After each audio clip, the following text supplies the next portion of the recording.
Hello my dear students, once again I welcome you all to your history online class.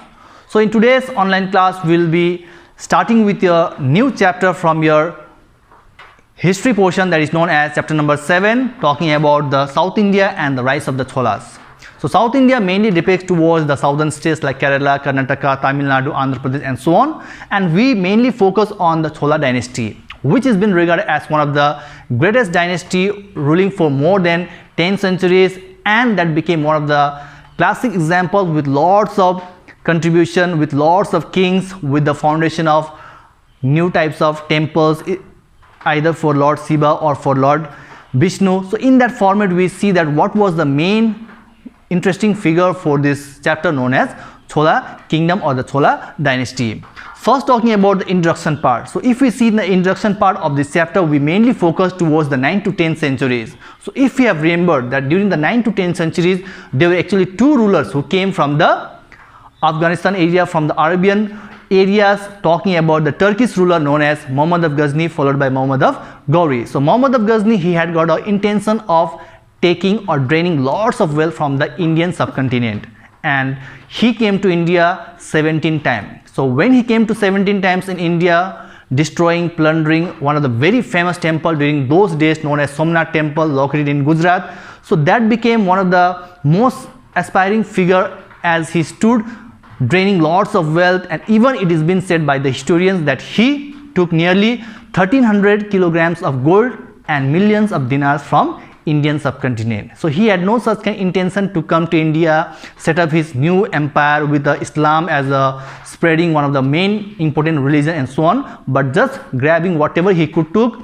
whoever came as an obstacle just to have a battle against his enemies and all, he stood, and overall after getting victory he took lots of draining of wealth was been done by him. So next we focus on the Chola dynasty. So Chola dynasty, mainly from the 10th century, we see that what kind of sources or what kind of information that we get from this Chola kingdom, where we talk about the south, that the Tungabhadra region, which was actually under the zone of Chola dynasty or the Chola kingdom.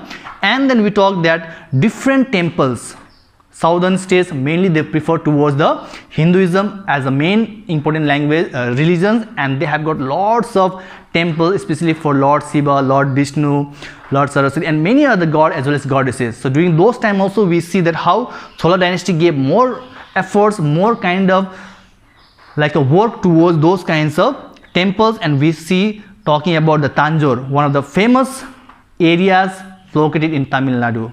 So Tanjore was very much famous for the Brihadeswara temple, which is one of the epic like a temple. Even the UNESCO has been given a lots of important wise like a lots of like a credit towards the foundation that was been done during the 10th century.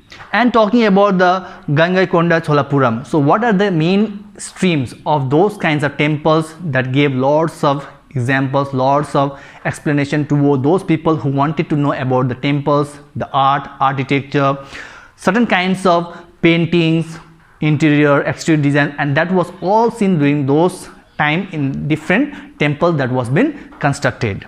Next we focus on the sources. So sources plays a very important role in the ancient history, where it mainly gives information, a detailed account about the writers, about the books or any kind of inscription which has given a lots of credit to give the information. So mainly the sources are being divided into two categories. First, talking about the literary sources, we will talk that in the literary sources how Kalingadapuram, which was one of the main work focusing on the Chola dynasties, the administration system, the military system, the land revenue system, and what kind of officers in charge were being put in those respective posts as the ministers were also highlighted in this work, which was been written by Jayamak Kandu. So this was one of the most important factor or the work written by him, and he was one of the great poet during the time of Kulotunga Chola I. Under this king, he was a court poet, and he has written his volume mainly talking or referring about the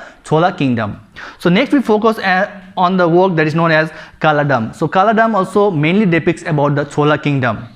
So what kind of interesting work, what kind of interesting painting or any kind of temple that was being constructed during those time with Rajaraja I or Rajendra Chola I or any of the kings that were also highlighted in the work which was written by Kala, and even this was one of the most famous work where a temple was being set up on Lord Shiva, who is also known as the destroyer of God.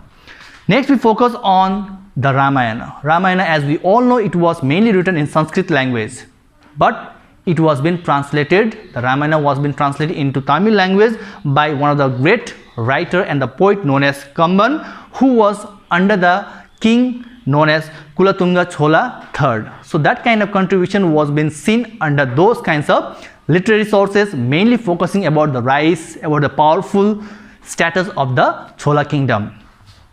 Next we focus on the second division of the sources, that is known as archaeological sources. So in the archaeological sources we see that how Tirumalai rock inscription gives lots of evidence, lots of information, a detailed account regarding which it was been founded in 1024 CE, about the lifestyle, about the people, what kind of weapon was being used by the king, or what kind of system the administration works, either the central administration or the provincial administration. All those were also highlighted in this particular rock inscription. And talking about the coins, so coins plays a very important role, because through coins what kind of portrait of king was being put into effect, with what kind of weapon were being used, and that was being highlighted in the coins under archaeological sources.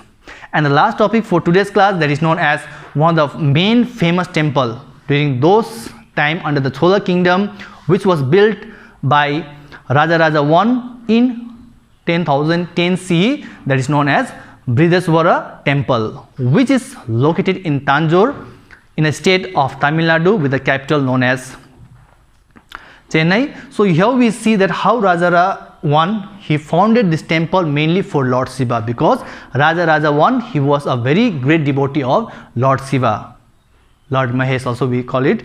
So that kind of work, under his leadership, under his guidance, or under his supervision, a temple was being erected known as Brideswara temple, where at present even UNESCO has given a good kind of like an attempt with the advantage that what kind of work was being seen during those time, and even the UNESCO has given a thumbs up for the work, the dedication, the classic example that it highlights,